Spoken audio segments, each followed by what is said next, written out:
Voilà. Et pendant ce temps-là, il y a la partie politique qui est, à mon avis, plus intéressante.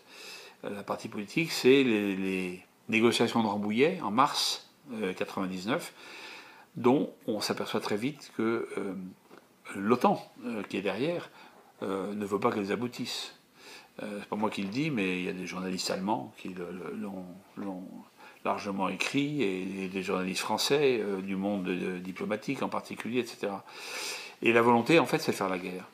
Et faire la guerre à la petite Serbie, 10 millions d'habitants, 7 millions d'habitants à l'époque, grosse diaspora à l'étranger, mais petit pays, traumatisé par la disparition de la Yougoslavie, traumatisé une deuxième fois par la sécession du Monténégro, ce pays frère, et qui se retrouve face à une coalition internationale colossale.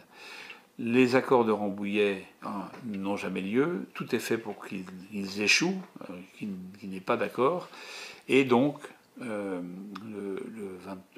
24 mars, il y a exactement 25 ans maintenant, l'OTAN déclenche la guerre aérienne, 78 jours de bombardements incessants sur la Serbie, Kosovo compris, pour détruire les infrastructures, les ponts, les usines, essayer de toucher le potentiel de l'armée serbe, ce qui n'arrivera pas d'ailleurs parce que l'armée serbe a conservé des procédés d'enterrement, si je puis dire, de tunnels, etc., qui font qu'elle résiste sans problème aux assauts de l'aviation alliée.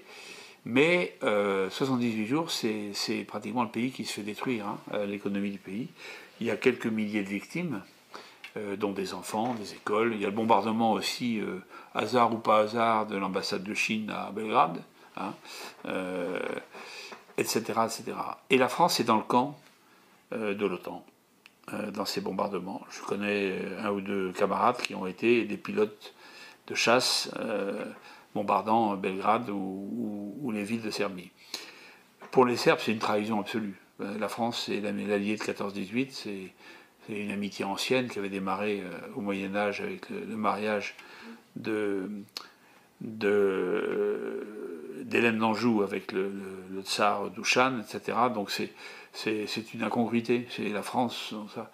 Et moi, à ce moment-là, je me dis, qu'est-ce que je fais là-dedans, parce que le Rwanda a laissé des traces très fortes chez moi, et je me dis, mais on va aller faire la guerre, finalement, à un État européen qui n'a déclaré la guerre à personne de ses voisins, qui ne menace personne, mais qui entend faire simplement respecter son intégrité, sa souveraineté sur l'étendue de son territoire. Alors, et pas n'importe quelle partie de ce territoire, puisque c'est la province sud méridionale du Kosovo, Kosovo et Metohija, si on dit le nom complet. Pourquoi? Parce qu'en fait, la province est divisée en deux, une partie est qui est plutôt civile, je dirais, et une partie ouest qui est plutôt religieuse et qui est terre d'église, d'où le nom de Metohija. Et pourquoi s'en prend-on à ce pays? Parce qu'il a entrepris de combattre une rébellion de nature albanaise dans cette province qui est de tout temps serbe.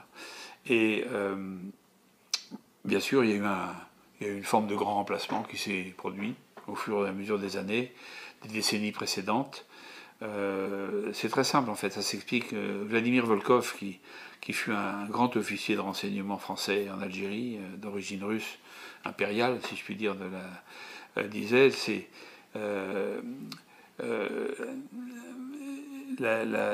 l'excès de modernité côté serbe et le ventre fécond des femmes musulmanes de l'autre côté qui ont fait la différence. Donc les familles serbes sont passées rapidement de 6, 7 à 2 enfants pour des questions d'économie, de chance entre guillemets à donner aux enfants des études, etc. Alors que les familles musulmanes, plusieurs femmes, avaient 6 ou 7 enfants par femme. Bon, on renverse très vite une balance démographique comme ça.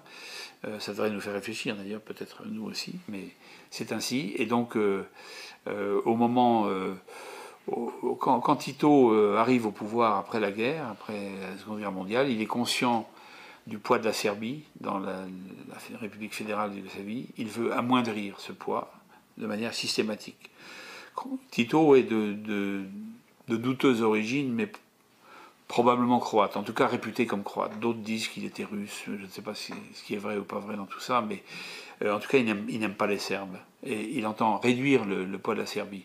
Donc la première chose à faire pour réduire le poids de la Serbie, c'est ce fameux Kosovo qui est dans le cœur de tous les Serbes comme étant le cœur identitaire, spirituel, culturel, historique de la Serbie. Eh ben, c'est de lui donner une tendance un peu centrifuge. Il faut que le Kosovo s'éloigne un petit peu de la mère patrie, entre guillemets.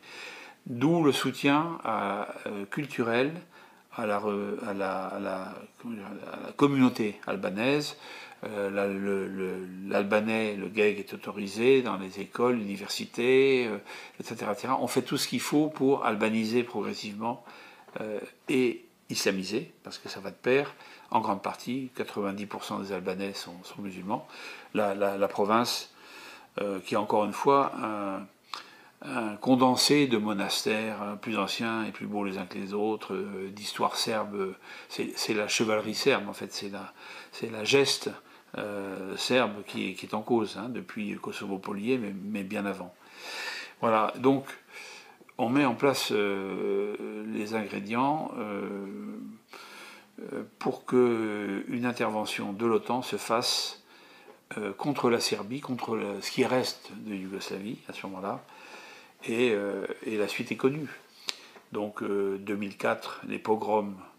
Alors en 99, on met en place une administration de l'Union européenne, sous mandat de l'OTAN, puisqu'il n'y a pas de mandat de l'ONU. Hein. L'ONU n'a jamais donné son accord à cette opération.